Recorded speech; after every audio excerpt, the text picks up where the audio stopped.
Salut tout le monde, j'espère que vous allez bien. On se revoit aujourd'hui dans notre vidéo de la semaine. Sauf que cette semaine, on a prévu quelque chose d'un peu plus délicieux que d'habitude.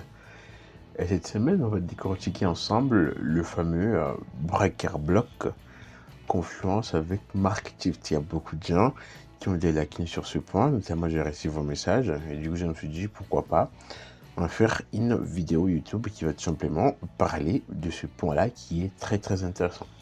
Alors, le Breaker Block Confluence avec Marketift, ça va être tout simplement un point qui est abordé dans le module de zone d'action. Bien sûr, pour ceux qui sont dans l'académie, au passage, si vous n'êtes pas dans l'académie, n'hésitez pas à nous rejoindre. Ok, vous n'avez qu'à me contacter, mes coordonnées se trouvent en description. Ok, maintenant, Marketift Confiance avec Breaker Block, c'est quoi? C'est tout simplement une zone d'action qui va être laissée par le marché. Et le marché aura tendance à y revenir pour donner un mouvement. Ok, en gros, ça se présente comment? Ça se présente comme une cassure, en gros, comme market shift, c'est appelé en anglais, cassure du marché.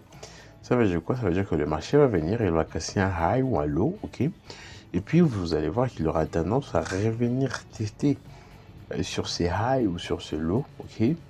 Dans l'objectif de continuer la tendance, ok? Ça c'est ce qu'on appelle market shift. Il y a eu cassure du marché, tout simplement, ok? Et maintenant, Breaker Block, la plupart d'entre vous, vous savez ce que c'est, hein?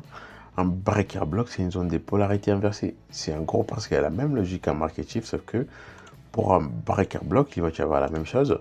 Le marché va venir casser un high, ok? Mais dans ce cas-ci, ça va plus être un high, mais ça va être plutôt une dimension, zone d'offre qui va être cassée. Ok, dans ce cas-ci, on aura en amont une zone d'offre qui était présente ici, ok? Et cette zone d'offre s'est fait casser par le marché, ok? Quand le marché vient casser, puisqu'en amont, comprenez, quand on a une zone d'offre, l'objectif c'est de chercher des positions vendeuses. Ça veut dire que quand on avait tracé cette zone d'offre, quand le marché était venu tester des dents, notre objectif était de chercher des positions vendeuses. Ok, sur ce point, on est bien clair. Mais qu'est-ce qu'on voit? On voit que le marché n'est pas venu tester des dents pour qu'on puisse chercher des positions vendeuses, mais par contre, il a cassé notre zone. Ok, dans les cas où notre zone s'est fait casser, ce n'est pas la peine de tout jeter à la poubelle. Hein, ok, c'est pas la peine de tout jeter à la poubelle. Commencez à dire que les scénarios étaient invalides. Les scénarios est toujours valide.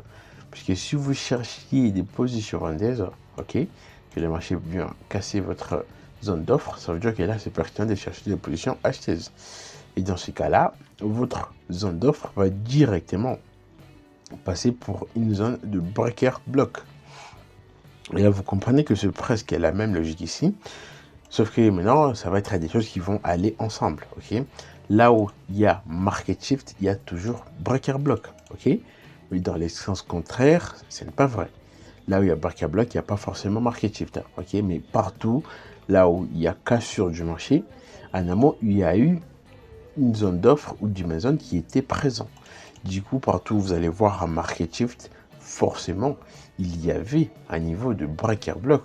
Non, pardon, partout là vous allez voir marketing, bien sûr, il y avait une zone d'offre qui s'est fait casser, qui devenait une zone de polarité inversée, raison pour laquelle la vidéo est intitulée Breaker Block Confluence avec Marketing. Ça va être des choses qui vont toujours aller de pair et ça va plus nous montrer une confluence qui va être sur le marché, qui va nous permettre bien sûr de pouvoir profiter de ce que le marché va nous donner. Ok, ça c'est un peu l'aspect théorique.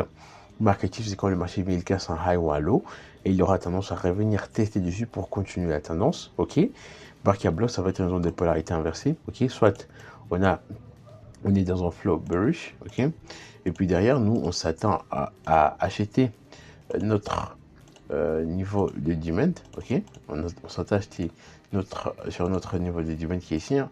Ça veut dire que quand le marché viendra tester ici, on va plutôt chercher des positions acheteuses. Mais curieusement, le marché, qu'est-ce qu'il fait?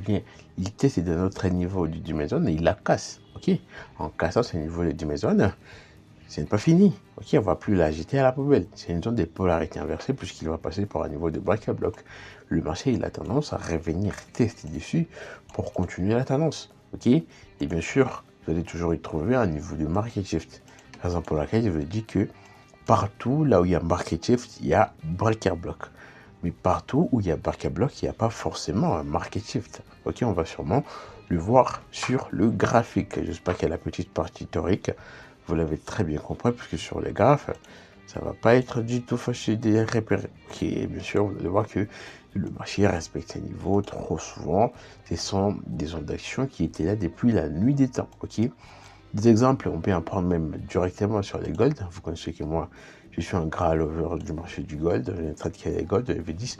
Des fois, je m'aventure aussi sur les USD. Mais bref, la strat, elle marche partout. C'est pas à dire que vu qu'ils trade les gold, les USD et les V10, le marché, la stratégie ne va marcher que sur ce marché-là. Non, la stratégie marche totalement sur tous les marchés. En tout cas, tous les marchés qui ont des bougies japonaises. Hein. Ça, c'est sûr et certain. Vous allez appliquer la Smart Money Vision et vous allez avoir des résultats puisque le marché sont les mêmes. Ok, c'est des bougies qui montent et qui descendent. Il n'y a rien de particulier. Maintenant, derrière, on y met la compréhension de la Smart Money Vision pour pouvoir profiter des mouvements que ces marchés-là vont donner. Alors, si on prenait un exemple directement, on voit qu'en amont, on était sur une structure bullish sur le fameux gold. Ok, en tout cas, pour ceux qui traitent les gold, vous savez de quoi je parle. On est sur une structure bullish. Et là, c'était prévisible de se dire que le marché allait probablement venir tester sur ce niveau de market shift. Ok, ça c'est un niveau de market shift. Pourquoi? Parce que le marché, vous voyez très bien, il était venu, il a cassé ses highs. Ok, et en cassant ses highs, vous voyez très bien qu'il est revenu tester dessus dans l'objectif de faire quoi? Dans l'objectif de continuer sa tendance haussière. Okay? Et c'est là, bien sûr, va nous permettre de repérer une zone d'action. Ça, c'est une zone d'action très, très bien prévisible. Et comme je vais vous le dire, là où il y a market shift, il y a toujours breaker block. Alors, comment on peut repérer notre niveau de breaker block? Tu dois être très bien vigilant parce que ici, on a une zone de polarité très bien visible. Ok, si on prend un peu toute la doji ici, ok, qu'on peut raffiner sur les corps, qu'est-ce qu'on peut voir? En amont, pour les SMC traders, je sais très bien qu'ils ont essayé de vendre ici, hein, ok, les SMC traders et d'autres traders, retail, peu importe, qui ont pris ça pour le niveau de résistance. D'abord pour les SMC traders, ils ont vu quoi? Ils ont vu leur fameux BOSPY, ok. Ils ont essayé, la plupart, ils ont pris ça pour un BOS, et puis ils ont essayé de vendre ici, ok. Bien sûr, ce qui est très normal pour eux, puisqu'ils n'ont pas toute la compréhension du marché. Parce que derrière, pour nous, si on va très bien, on va constater que ça, c'était pas du tout un buzz shush, ok. C'était pas du tout un buzz shush, c'était plutôt un buzz plus de liquidité sur un montage TF. Donc, eux, qu'est-ce qu'ils ont vu?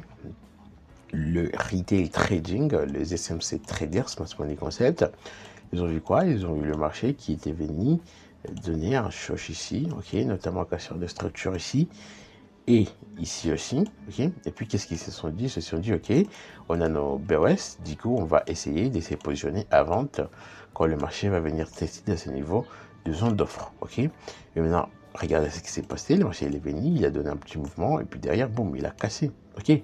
Directement, quand le prix vient casser cette zone, ça veut dire que c'est une zone de polarité inversée. On ne va pas la jeter à la poubelle. Quand le marché vient casser la zone, ça veut dire que ça devient une zone de polarité inversée, d'où breaker block. Et là, le marché il a toujours tendance à revenir dans ce genre de zone pour continuer la tendance. Ok. Et cela s'est produit en HTF comme en LTF. Raison pour laquelle je vous dis que partout là où il y a market shift, il y a toujours un niveau de breaker block. C'est une obligation parce qu'en amont, vous allez trouver soit une ancienne zone d'offre qui s'est fait casser ou soit une ancienne du maison qui s'est fait casser. Okay. Et maintenant, si on essaie maintenant de voir un niveau de breaker block, ok. Ici, on a un niveau de breaker block qui tient les gold, même à l'instant où je parle, à l'instant où je vous sors cette vidéo. Ok. Si vous voyez très bien, ici, c'était aussi une zone de polarité inversée, hein, zone de polarité, parce que derrière, il y a beaucoup de traders qui ont essayé de vendre quand le marché était venu tester dans ce niveau de zone d'offre. Ok, notamment beaucoup de traders. Ça, je sais très bien, parce que moi aussi, je suis passé par là. Ils ont revu, ok, pour ceux qui ont un peu des notions de bougie algo, ils ont dit, ok, si on avait une bougie algorithmique, donc c'est pertinent de vendre. Ok, pertinent de vendre, le marché il casse leur zone. Et maintenant, en cassant leur zone, ça veut dire quoi? Ça veut dire que probablement ça peut passer pour une zone de polarité inversée. Et là, vous voyez très bien que le marché il était revenu tester d'état pour donner un mouvement très intéressant. Puisque là, on est en H4, ça veut dire que c'était pertinent de chercher des positions achetées ici. Ok, puisque le marché était venu casser, et puis il revient tester dedans, et bien sûr, la règle est d'or. Avant de tracer vos zones d'action, que ce soit market shift, breaker block, dimension, zone d'or. prise de liquidité toujours, ok, parce qu'on connaît très bien que la liquidité, c'est du carburant pour le marché financier. Quand les marchés viennent prendre la liquidité, bah, bien évidemment, ils ont toujours des mouvements, ok, maintenant derrière, on prend la liquidité, on mitigate le niveau des break à bloc, derrière, qu'est-ce que les marchés font? Il suit le Daflo qui est très bien visible, ok, parce que je vous ai déjà sorti une vidéo sur le Daflo, bref, tout est dans la formation gratuite. Si vous n'avez pas encore bossé la formation gratuite, n'hésitez pas à aller jeter un coup d'œil. C'est là où j'ai décortique beaucoup de points. Ok. Alors, côté marketing, confiance avec Back Block, des exemples, il y en a partout, un peu partout, surtout les gold. Hein. Ok, les gold, il a tendance à vraiment respecter cela, comme même ces niveaux très bien visibles ici, où le marché, il était venu mitigated, ces niveaux de market shift, pile poil, ok.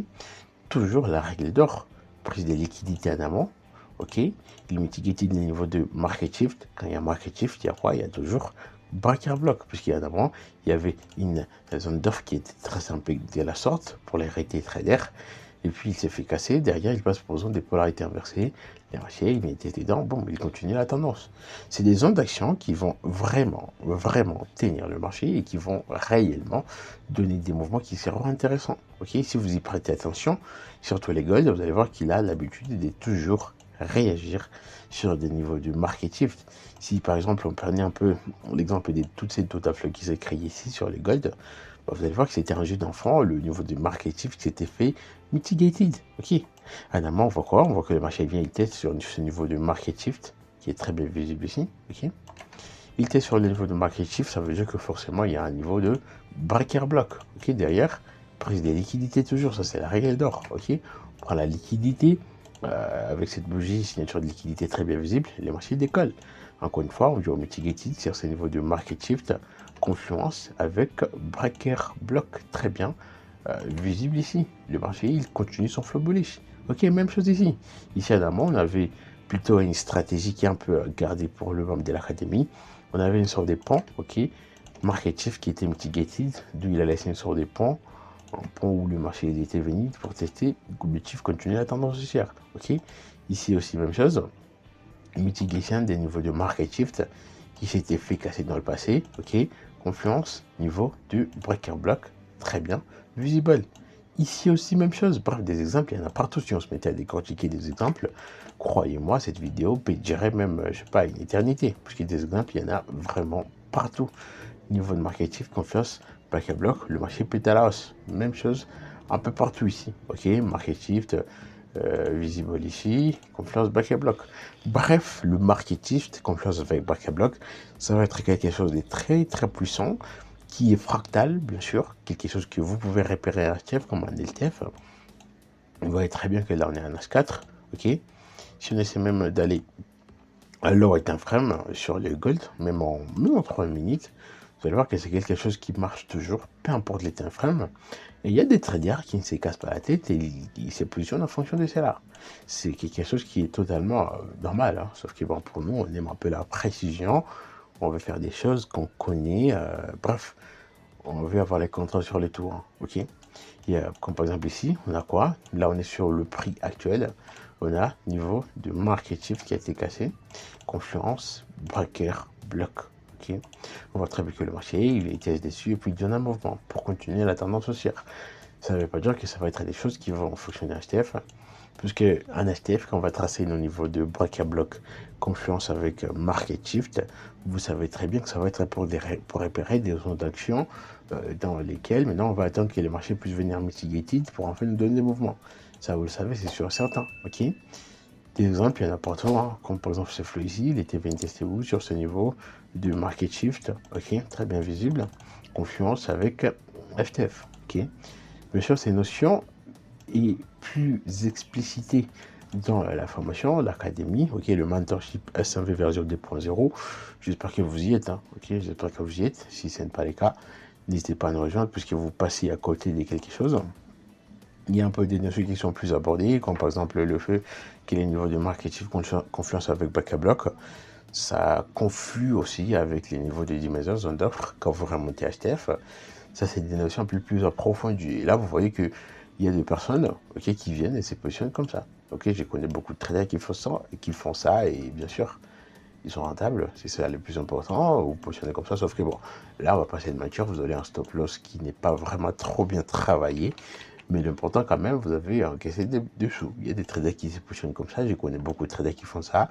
Lui, il attend seulement que le marché puisse venir mitigated son niveau de market shift, il trace son niveau de break à bloc, il va positionner son stop loss au-dessus, ok, de la sorte ici. Et ça marche vraiment trop bien pour beaucoup de traders, ok, beaucoup de traders. Des exemples, il y en a des tonnes, ok, des tonnes. Là, on est en 3 minutes. Hein. Là, vous pouvez directement vous positionner. Hein.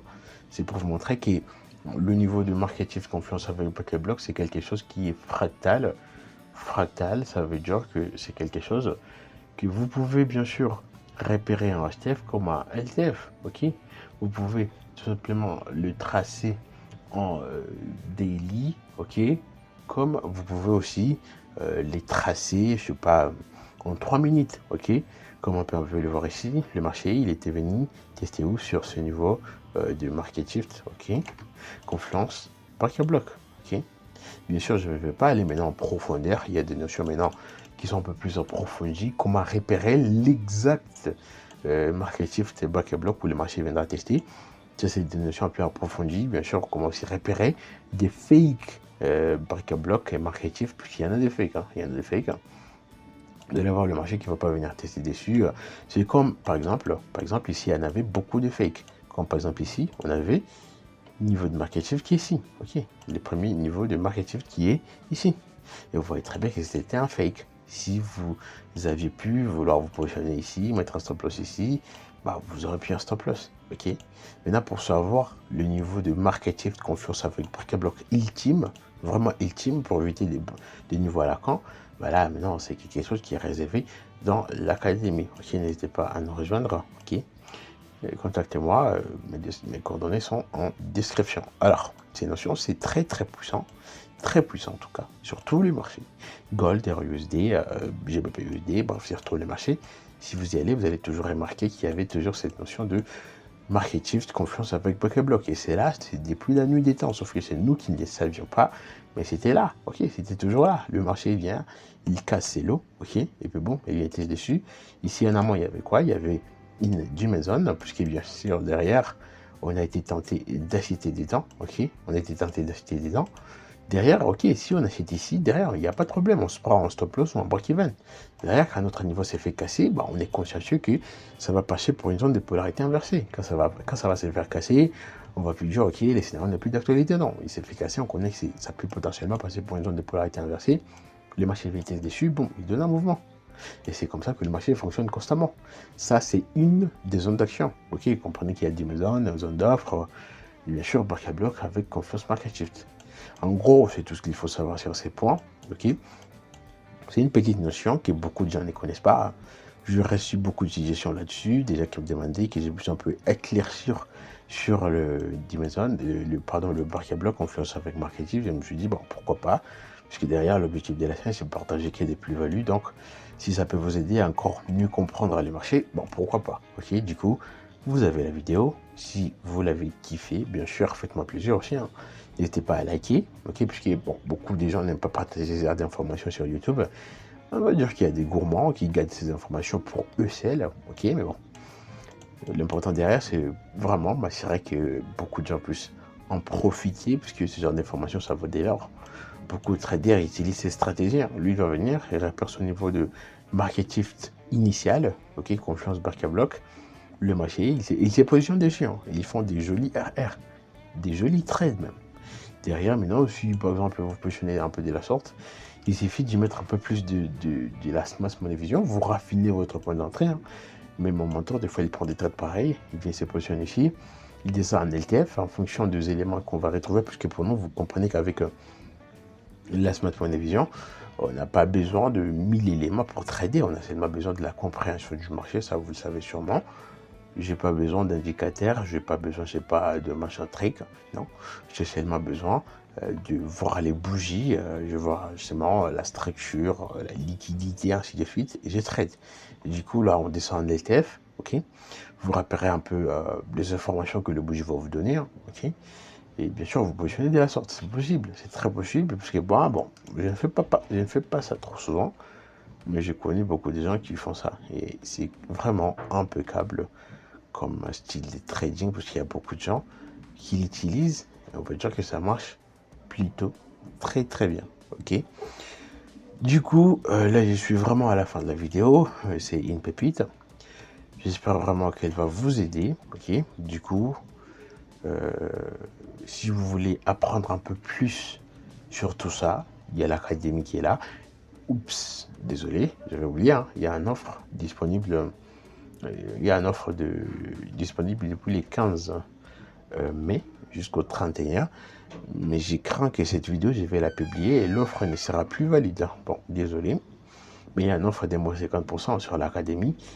L'offre, je l'avais lancée depuis les 15 et depuis les 15, je n'avais pas publié des vidéos sur cette chaîne. Je suis vraiment désolé. Donc, je crois que vous n'allez pas pouvoir en profiter. Ok, je suis vraiment désolé. Mais tout de même, je vous accorde une mesure de grâce. Les jours où cette vidéo sera postée, vous aurez quelques 2-3 jours pour me contacter pour ceux qui sont toujours intéressés. L'offre sera toujours disponible. Hein. L'offre, c'est moins 50% pour accéder à l'académie, mais c'est VDC Gold. Ok. Il y a beaucoup de gens qui ont profité. Ok. Je sais très bien qu'il y a des gens qui n'ont pas de moyens. Ok. Puisque bon, l'académie non plus, c'est ne pas donné. Hein. Ok. C'est ne pas donné. Du coup, si vous voulez un peu avoir cette chance de pouvoir faire partie de la grande team des gagnants, puisque là, dans l'académie, c'est qui s'y passe. Je n'ai même pas besoin de le dire. Vous le verrez par vous-même quand les étudiants vont commencer à montrer leur savoir-faire qu'ils ont tiré de l'académie eux-mêmes. Okay. Ce qui s'y passe, c'est tout simplement époustouflant. Okay. On travaille très dur, des lives hebdomadaires, ainsi de suite. Si vous êtes intéressé, n'hésitez pas à me le dire. Contactez-moi. Et puis, vous aurez l'offre seulement pour 2-3 jours après la publication de cette vidéo, puisque les 31, l'offre prend fait les 31, les 31 sera déjà dépassé les jours où je vais poster cette vidéo. Ok. Du coup, n'hésitez pas à me contacter pour réserver votre place. Si vous avez kiffé, lâchez un pouce bleu, bien sûr. Si vous avez des questions, hein, il y a l'espace commentaire pour cela, ou même me contacter à privé. Ok. Et bien sûr, je vous donne rendez-vous à notre prochaine vidéo. À plus. Ciao.